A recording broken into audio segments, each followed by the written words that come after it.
obey your parents. If they command you to abandon your worldly possessions, then leave it for their sake. This is the essence, that you should obey your parents. This is why we brought this hadith here. And this sentence is correct. There is a hadith where the Prophet says to a companion, you and your wealth belong to your father. You know this hadith? Yes? Every father knows this hadith by heart. The children, no, is it sahih? Is it authentic? I've heard it, but I'm not sure. It is authentic. Yet the understanding of it differs. I know a brother whose son is a multi-millionaire. And he keeps on asking his son to give him a trip around the world, to buy him a new villa, to buy a new furniture, new TVs, and buy cars. And the son comes to me and complains. And the justification of that father is that my son and his wealth, as the Prophet ﷺ, belongs to me. His understanding is wrong. Why? Because the consensus of all scholars, if the son dies, who or what does the father inherit? If the understanding is as the father understands it, the father should inherit everything, and nothing goes to the wife, nothing goes to the son, nothing goes to the daughter, nothing goes to the mother. But this is not the case. If he has a son, the father gets only 1/6, and his grandson gets the rest. You know the inheritance thing. This is not the time, but the concept is, if you understand the relationship, then you go back to understanding you and your wealth belong to your father. What does it mean then? It means that you should not deprive, you should not prevent your father from what he needs. You must give to your father what he needs if you have access. So a multimillionaire like myself.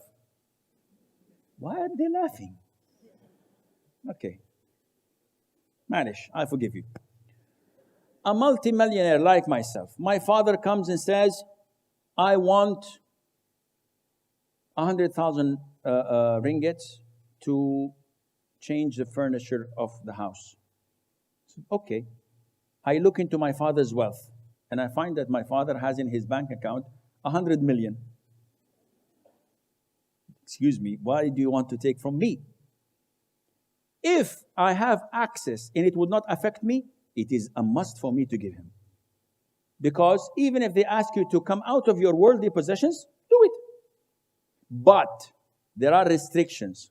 If I am a 9-to-5 worker, an employee, I have my salary, I have my wife, my children, my flat I live in, and I want to improve my life. I don't have my own property.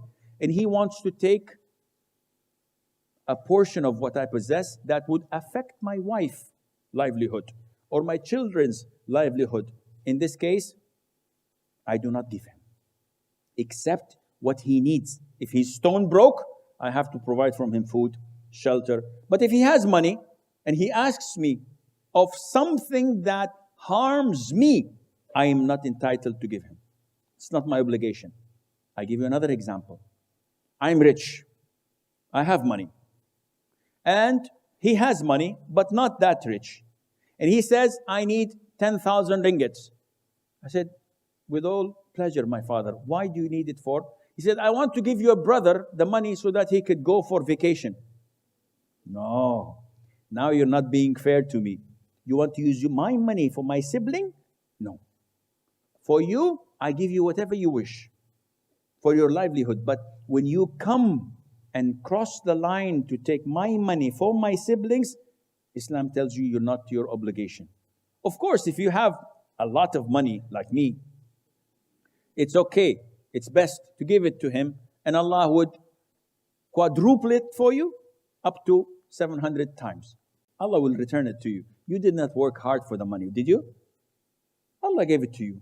There are so many people who work 10 times more than you and cannot get 1/10 of what you have. So the provider is Allah Azza wa Jal. So don't hold back.